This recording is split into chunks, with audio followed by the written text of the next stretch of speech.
Hello दोस्तों, आपका स्वागत है आपके अपने चैनल ई एग्ज़ाम अलर्ट पर। तो आइए शुरू करते हैं। प्रतिलेखन संख्या 5। उपाध्यक्ष महोदय, वित्त मंत्री को देश की आर्थिक स्थिति और निर्धनता के संबंध में जितनी जानकारी प्राप्त होती है उतनी किसी अन्य मंत्री को संभव नहीं होती।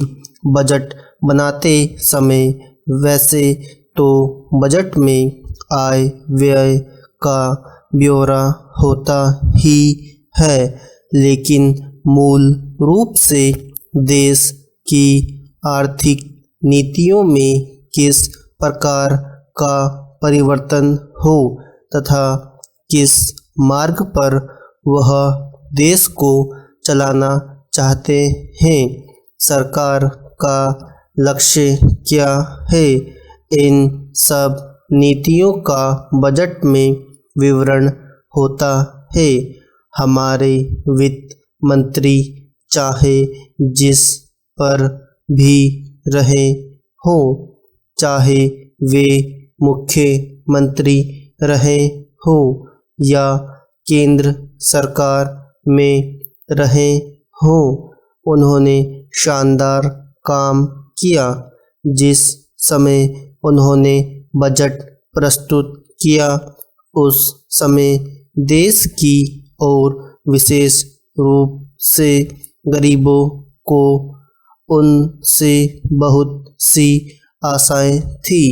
देश में लगभग 6 लाख गांव हैं, उनमें जो बेरोजगारी है, गरीबी है, उसके संबंध में देश को, जनता को उनसे बड़ी आशाएं थी और जनता देखना चाहती थी कि इस अवसर पर सरकारी नीतियों के द्वारा देश को वे क्या मार्गदर्शन देना चाहते हैं। इस दृष्टि से 3 महत्वपूर्ण बातें इस समय देश के सामने थी। देश का आर्थिक विकास तेजी से हो, अधिक लोगों को काम मिल सके और मूल्यों में स्थिरता आए। जहाँ तक इन 3 उद्देश्यों का संबंध है, हमने देखा कि उस और कुछ प्रयत्न हुए हैं, विशेष रूप से गरीबी हटाओ के संबंध में।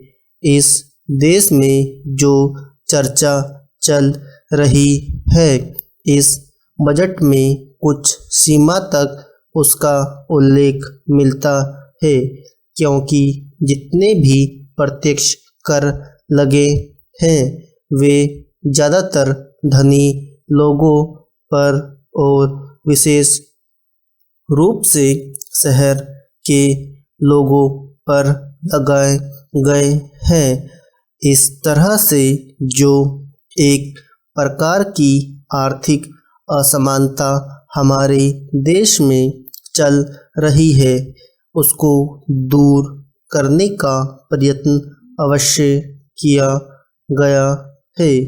लगभग 5 दशक पूर्व जब हमारा देश स्वतंत्र हुआ था, उस समय देश में जितने सरकारी कर्मचारी थे वे ऐसा समझ बैठे थे कि अब तक देश में जिस तरह से अंग्रेजों का प्रशासन चल रहा था उस तरह से काम नहीं चलेगा, क्योंकि कांग्रेस के जो नए लोग आए थे, जो मंत्री बने थे, वे लोग धन के मामले में त्यागी आदमी है।